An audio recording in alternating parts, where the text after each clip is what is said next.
Morning बच्चों। इससे पहले वीडियो में हमने मानव शरीर के विकास को परिधान की दृष्टि से देखा था और इस वीडियो में हम मानव शरीर के प्रकार को परिधान और फैशन डिज़ाइनिंग के दृष्टिकोण से देखेंगे।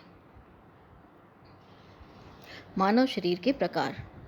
मानव शरीर की रचना एक निश्चित प्रमाण के अंतर्गत होती है, फिर भी कभी कभी शरीर की बनावट कुछ भिन्न हो जाती है। यह भिन्नता जब व्यक्ति विशेष में होती है तो उसे असामान्य या शारीरिक विकार माना जाता है, परंतु अगर यह भिन्नता बड़े समूह में दिखाई देती है तो उसे शारीरिक गठन का एक प्रकार माना जाता है। यानी हम कह सकते हैं कि जैसे नॉर्थ ईस्ट है, तो नॉर्थ ईस्ट के लोगों को हम देखें तो उनकी एवरेज हाइट 4 फुट है। या जैसे नॉर्थ ईस्ट में गोरखा है तो उनकी आइज़ के जो फीचर्स होते हैं, बॉडी के आँखें उनकी बिल्कुल फ्लैट होती हैं और नोज़ उनकी बिल्कुल फ्लैट होती है। तो ये इस तरह के जब फीचर्स हैं किसी भी तरह के बॉडी में, तो वो अगर बड़े पैमाने पर एक साथ हैं तो उसको हम शारीरिक गठन का एक प्रकार मानते हैं, बॉडी टाइप का। और अगर ऐसा शरीर या इतनी कम हाइट अगर नॉर्थ में जैसे राजस्थान, हरियाणा, पंजाब में हम जहाँ एवरेज हाइट हमारे मेल मेंबर्स की 5.5 से 6.25 फीट के बराबर होती है, तो वहाँ पर अगर हमें कोई 4 फीट का व्यक्ति मिलता है तो उसे हम शारीरिक विकार के रूप में देखते हैं। तो इसीलिए जो हमारे शरीर हैं उनको हम अलग अलग तरीके से डिवाइड करते हैं। मानव शरीर को कुल 8 भागों में डिवाइड किया गया है। सबसे पहले आता है सामान्य शरीर। सामान्य शरीर यानी जो आदर्श अनुपात का शरीर होता है या जो आदर्श शरीर गठन लिए होता है, जिसमें मानव शरीर रचना को स्टैंडर्ड पर्सनैलिटी के रूप में देखा जाता है। इस प्रकार के शरीर के लिए पोशाक तैयार करते समय विशेष कांट छांट की आवश्यकता नहीं होती। स्टैंडर्ड बॉडी जिसको हम कहते हैं या आदर्श शरीर संरचना जिसको हम कहते हैं, जिसमें हम ये मान के चलते हैं कि उसकी शारीरिक वृद्धि और विकास उचित अनुपात में है, उसकी लंबाई, चौड़ाई, अंगों का आपस में अनुपात सभी बिल्कुल उचित तरीके से हैं, तो ऐसे शरीर को हम आदर्श या सामान्य शरीर कहते हैं। और ऐसे व्यक्ति की पोशाक बनाने के लिए हमें कोई विशेष ध्यान रखने की आवश्यकता नहीं पड़ती। उसके बाद दूसरा आता है आगे झुका हुआ शरीर। कभी कभी हम देखते हैं कुछ लोगों को कि जिनका शरीर कंधे से आगे की तरफ झुका हुआ होता है और पीठ ऊपर की तरफ निकली होती है। ये बॉडी डिफेक्ट बाय बर्थ भी हो सकता है और हमारे गलत बॉडी पोस्चर की वजह से या हमारे गलत तरीके से उठने बैठने सोने की वजह से भी हो जाता है कई बार। या जिन व्यक्तियों की लंबाई ज़्यादा होती है वो नॉर्मली उनकी पीठ ऊपर निकल जाती है और वो झुक के चलते हैं, तो वो भी एक बॉडी डिफेक्ट के रूप में डेवलप हो जाता है। इसके कारण पोशाक के पिछले भाग की लंबाई अधिक रखी जाती है। जो आगे झुका हुआ शरीर होता है जिसमें पीठ थोड़ी ऊपर निकली होती है, उसमें जब हम कोई भी गारमेंट, अपर गारमेंट स्टिच करते हैं तो उसमें जो बैक साइड है उसकी लंबाई को हम थोड़ा सा अधिक रखते हैं, ताकि जो कर्व उसकी पीठ में आया है उसको कवर करते हुए उसकी लंबाई आगे वाले भाग की लंबाई के बराबर आ सके। उसके बाद हम देखते हैं पीछे झुका हुआ शरीर। ऐसे शरीर जो पीछे की तरफ झुके और आगे से उठे होते हैं, उसमें सीना आगे की तरफ निकला होता है और कंधे पीछे की तरफ झुके होते हैं। तो ऐसे व्यक्ति की पोशाक बनाते समय आगे के भाग की लंबाई अधिक रखी जाती है, ताकि वही जो बैक में है उसी तरह से आगे भी जो कर्व बॉडी में आया है सीने के उठाव से, उसकी लंबाई हम अधिक रखते हैं उस भाग की, जिससे कि वो उस कर्व को बैलेंस करके पीछे की भाग की जो लंबाई है उसके बराबर आ सके। उसके बाद सीधे कंधों वाला शरीर। ऐसे व्यक्ति के कंधे सीधे होते हैं, अतः पोशाक काटते समय कंधे का उतार कम करना पड़ता है और मुंडे की गोलाई भी कम रखनी होती है।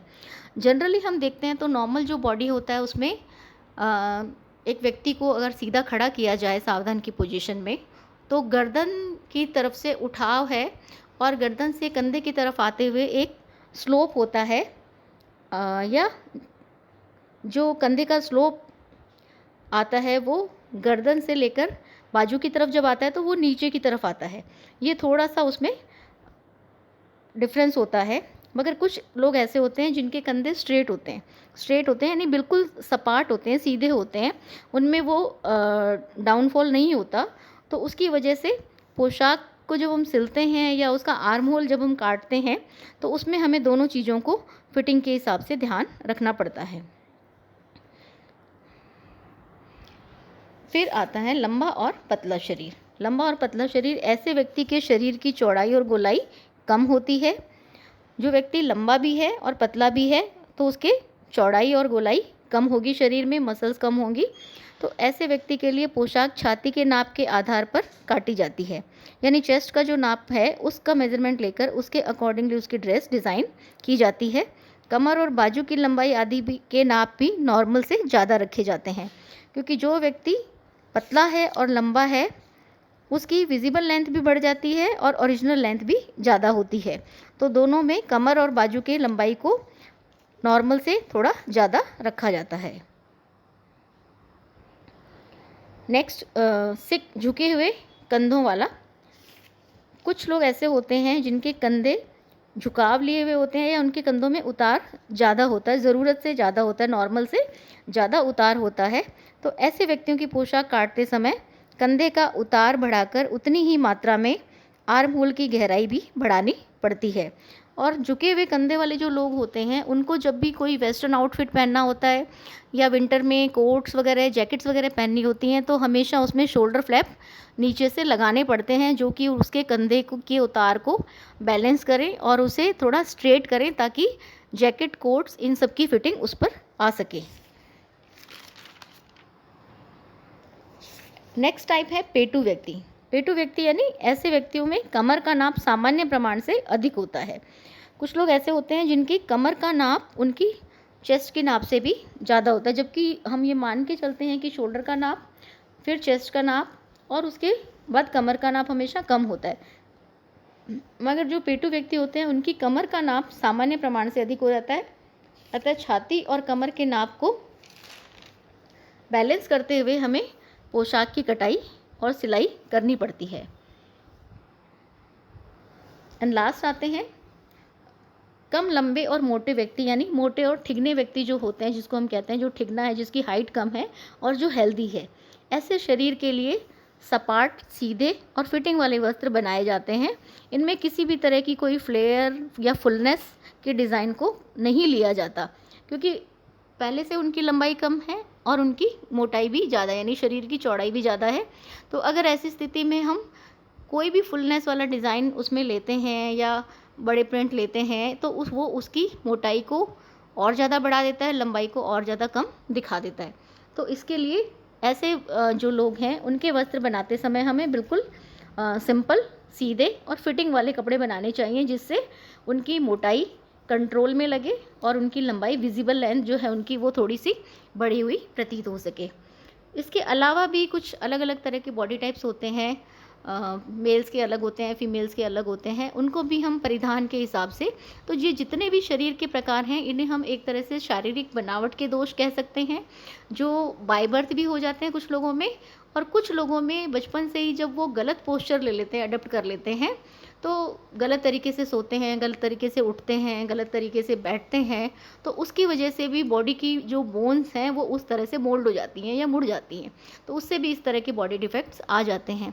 कई बार एक्सीडेंटल भी कुछ रीज़न होते हैं, किसी व्यक्ति की बीमारी की वजह से, किसी एक्सीडेंट की वजह से, किसी मेडिकल ट्रीटमेंट या ऑपरेशन की वजह से भी बॉडी का कोई ऑर्गन अपनी ओरिजिनल शेप को खो देता है, तो उसको भी हमें उसके अकॉर्डिंग देख करके ही परिधान का निर्माण करना चाहिए। Thank you.